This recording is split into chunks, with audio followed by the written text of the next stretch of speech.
sambayan ng Pilipino. Ikaw lang ang pinagkakatiwalaan ngayon. No more, no less. You owe to the Filipino people na lead. Hindi ako tumatawag ng revolusyon, Hindi niyo po ang direksyon ng mga sumusuporta sa inyo. Baguhin natin, i-redeem natin ang dignidad ng isang Pilipino. Maraming salamat po. Maraming salamat, Retired General Juanito Daos. From the other group and coalition, ay pakinggan natin ang brief but solid call of reaction and response mula kay dating Navy Captain Ray Valeros ng United People's Initiative. Maraming salamat, Kuya Eric Celis. At sa lahat ng Manny Luna nandito, kay Brother Kongjing, para sa lahat na nandito. Mabilis lang po ito. BP Inday, ito yung panahon na kailangan lumabas ka na. Ipapaliwanag ko kung bakit. Kapag hindi ikaw ang pinanawagan namin na mag-lead sa amin, magiging extra-constitutional yun. Correct. Kaya kami sa'yo nakaangkla para walang gulo, constitutional siya. Simulan natin sa Supreme Court. Ang Supreme Court hindi makapag-decide. Bakit? Unahin natin TRO ni Bato. Hindi siya makapagbigay ng TRO kasi pag nagbigay ng TRO ang Supreme Court, inamin niya na mali yung ginawa nila kay PRRD.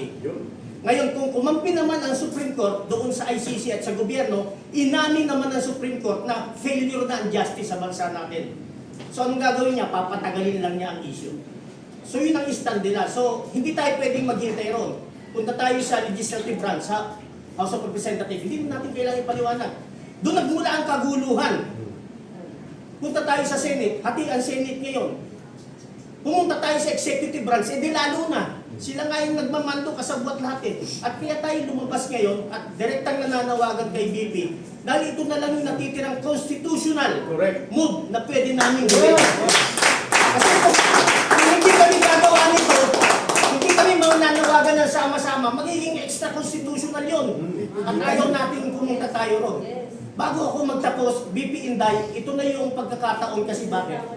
Kapag namatay si Digong sa dahig, na alam naman natin lahat doon tayo papunta, ikaw ang magiging pinakamalungkot at nagsisisi na Pilipino sa bansa natin. Bakit?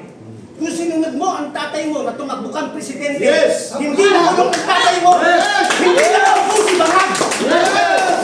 You owe it to the people. BP Inday, you owe it to the people. Huwag kang magkaroon ng second mistake. Kaya kami naninindigan ngayon dahil ikaw lang ang constitutional successor. Wala nang iba. Kapag ka hindi kami sumigaw ng constitutional succession, magiging extra-constitutional yun. Ayaw namin mangyari. BP Inday, nandito kami, nananawagan, tumayo ka na. On behalf ng mga active military, bakit hindi sila makasuporta? Alam ko sa puso ko, dahil lagi natin silang kinakausap. Ang sagot nila sa akin, bigyan mo kami ng reason, Kap, bakit namin kailangan siyang suportahan? Wala siyang pronouncement. Ang gustong marinig ng mga active military ito. Alam ng buong bansa na windang na ang bansa natin dahil sa windang na Pangulo na yan. So bilang pangalawang Pangulo, hindi ko inuutusan ng active military na magkaroon ng kudeta o gumawa ng bagay na hindi nangaayon sa konstitusyon. Pero puta ina, suportahan nyo yung mga nagsasabi ng katotohanan. Utos ko kayo nila bilang Vice President. Yun ang gusto marinig ng ating mga active military. So BP Inday, tumayo ka na. Dahil pag hindi ka tumayo, baka maging istorya ng bansa natin. Maraming salamat po.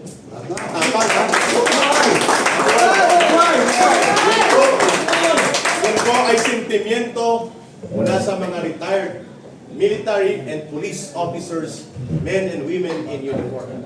At naririnig po at maririnig yan ng mga nasa aktibo. Hindi kami nag-uudyok. Kami po ay naglalahat ng katotohanan that the only constitutional legal succession sa kabulukan ng gobyerno na hindi magiging madugo, mapayapa at nasa legal na batayan ay ang pagpalit kay Marcos ng kanyang constitutional successor, none other than the Vice President. At yan ang itinutulak ng taong bayan. Yan ang itutulak natin sa mapayapang paraan. Kaya pakinggan natin ang Riding Community Sectoral Organization all over the country kay Brother Renz sa kanyang pahayag, and then open for question and answer to be led by the panel. Brother Renz, mula naman po sa grupo ng Duterte Riders Support Team, Duterte Riders Support Group, at lahat ng consolidated riding community. Please, your statement. Magandang umaga po sa ating lahat. Sa aking mga napakinggan po dito sa aking mga magigiting po na nakasama, marahil para lahat po kanila lang nasabi. Although, nire-represent ako po, hindi naman po lingid sa inyo. Mula po nung nakuha po si Tatay Digong last year, March 11, so nagkaroon na po kami nang nakikita niyo po na lumabas sa kalsada ang DRS, which is kahit saan po meron, nandun po ang Duterte Rider Supporters. And then kami rin po yung DRT, under naman po dun kay Founder Moses De Payune ng Cebu. Ang DRS po, Kuya Oni, nakasama po sa kanila. At ang inyong likod naman po ay ang Pangulo po ng Duterte Group Riders Philippines po, yung DGRP. So halos hindi po nagkakalayo lahat ng itinatag. So ngayon po, kumakatawan po ng Riders Philippines po ng buong bansa natin.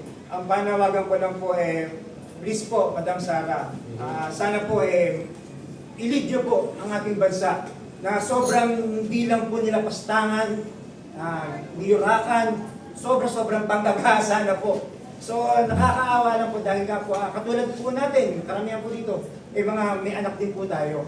So unang-una pong tinitignan ko, bakit po ako muli lumabas? Ang inyong po lingkod nawala na po bilang nagsilbi po before sa Kabataan SK. And then nag-federation po ako ng school sa aming lungsod. Tapos so ngayon po, kaya ako lumalabas dahil nga po nakikita ko po, kung mapapansin nyo po, ang ating mainstream media po parang lagi ang balita na lang po puro kay sa BP Sara, lahat po, parang kung titignan nyo po, everyday kayo po mga vloggers, di ho ba? Wala na ho dun yung merong ginahasa, pinatay, hinold up ng addict, riding in tandem. Ako po mismo, relative ko, ilang beses so, di ko pa inablutan ng... Laging wala na po yung gano'n, kinuhaan ng motor. So kailangan po natin ng peace and order. Kaya po naaalala ko po lagi nung si Tatay Digong. Kaya kailangan po natin talaga na may mamuno po sa atin, legitimate, which is si BP Inday Sara. Yun lamang po. Yun. May I request everybody to please stand up. Congressman Jing, Brother Renz, ito po yung final call namin before the question and answer. Kami po ay nananawagan na ang pinagmumula ng kaguluhang ito ay si Marcos Jr. Siya po ang pasimuno ng sabotahe at kaguluhan sa Senado. Siya din po ang itinuturong mastermind of all evidence and all witnesses. Siya po ang nagpasimuno ng tinatawag na monumental restoration of graft and corruption in the country. At ngayon, lugmok ang buong bansa. Ikahos po at naghihirap ang milyong-milyong mga Pilipino. There is no solution clearly but for Marcos to step down. At kung hindi po siya magre-resign, hindi rin po kami titigil sa mapayapang pagkilos na ito. And there is only one way to move forward but to call on the Vice President to offer herself to lead the country and the people in a peaceful way, in a peaceful manner, in a peaceful action that will unify all initiatives calling for Marcos to step down and protect the institutions of democracy. Kaya po kami nananawagan. Let me Yes, Kong Jin. say this as a parting word. Tayo po lahat nagsakripisyo. Because we are not after kung sinong papalit, but we are after na matigilan na itong panggagahasa ng gobyerno ni Marcos. Kaya tayo, we have risked our lives, we have said words that may be taken by the government sa kanilang lawfare, yung oppression. Kaya, once more, nakikiusap po ako. I appeal to you, Madam Vice President, Yes. na if marami po na sektor ng mga Pilipino na nagsakripisyo, risking their lives, you have said you're going to become president. Why don't you sacrifice yourselves also together with us? Yes. Join the ranks of the people. And join us, and you should be the leader. Pag tumayo po kayo dyan, manawagan kayo, nandyan po kami lahat. Yes! Tama. We will support you. Tama. Yes! To our blood and death, we will support you, Madam Vice President. Klaro. Yun lang po. Okay. Mga kababayan, open for question and answer. And pagkatapos po ng maiksing